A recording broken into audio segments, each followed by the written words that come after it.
Assalamualaikum warahmatullahi wabarakatuh. Kita ketemu lagi dalam pelajaran bahasa Indonesia oleh saya Sri Latifah Kusuma. Hari ini kita akan belajar bagaimana menulis narasi. Karena itu ikuti tayangan PowerPoint berikut ini.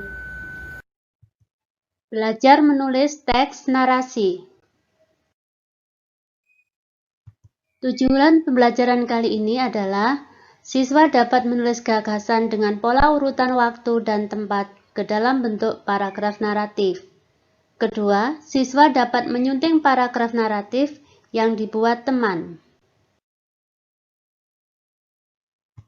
Sebelum kita mulai pelajaran menulis paragraf narasi, perlu kita ketahui bahwa jenis paragraf itu meliputi pertama, paragraf narasi.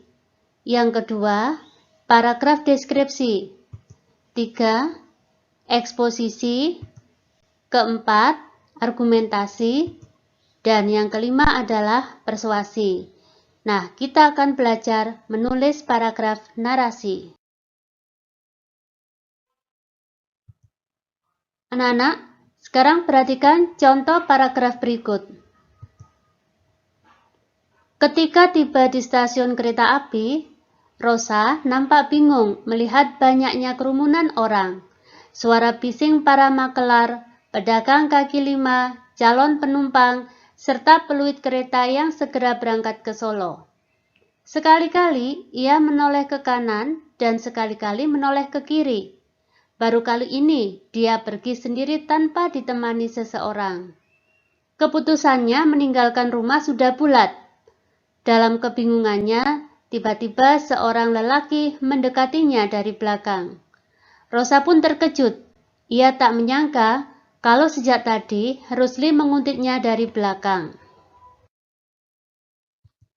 Dari paragraf tadi, maka kita bisa menganalisis dengan hasil seperti ini.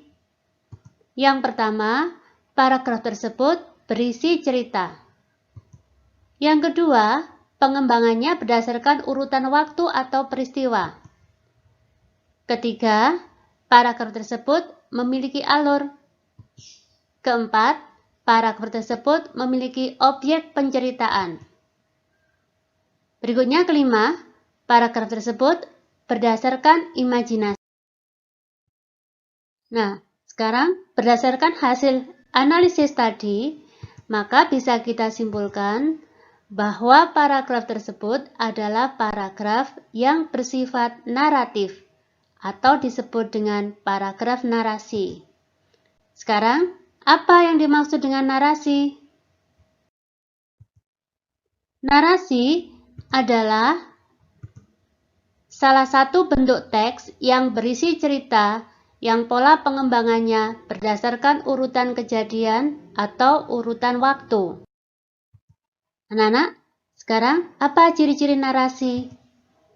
Narasi memiliki ciri-ciri. Yang pertama, berupa cerita. Kedua, objek yang diceritakan bisa berupa perbuatan atau tindakan manusia atau hewan. Ketiga, pola pengembangannya berdasarkan urutan waktu atau kejadian. Keempat, bisa dipadukan dengan karangan deskripsi. Dan kelima, bisa bersifat imajinatif atau berdasarkan kejadian yang sebenarnya atau fakta. Terakhir, narasi memiliki alur cerita. Anak-anak, setelah kalian mengetahui teori tentang narasi, kini saatnya kalian belajar menulis paragraf narasi. Untuk itu, perhatikan gambar-gambar yang akan saya tayangkan berikut ini, agar kalian bisa terinspirasi untuk menulis paragraf narasi. Anak-anak, perhatikan gambar berikut ini. Gambar ini menunjukkan situasi saat banjir. Kalau kalian lihat bagaimana kondisi anak-anak yang tetap ceria ketika banjir, mobil-mobil yang tenggelam oleh air banjir, dan jalan-jalan yang tergenang air banjir. Nah, coba buatlah rangkaian peristiwa yang akan membentuk teks narasi. Silakan kalian latihkan di buku kalian masing-masing. Setelah kalian mengikuti pelajaran menulis narasi, bagaimana kalian pasti bisa belajar bagaimana merangkaikan peristiwa demi peristiwa untuk menjadi teks narasi. Karena itu, jika ada kesulitan, kalian bisa bertanya di grup WA kelas. Selamat belajar!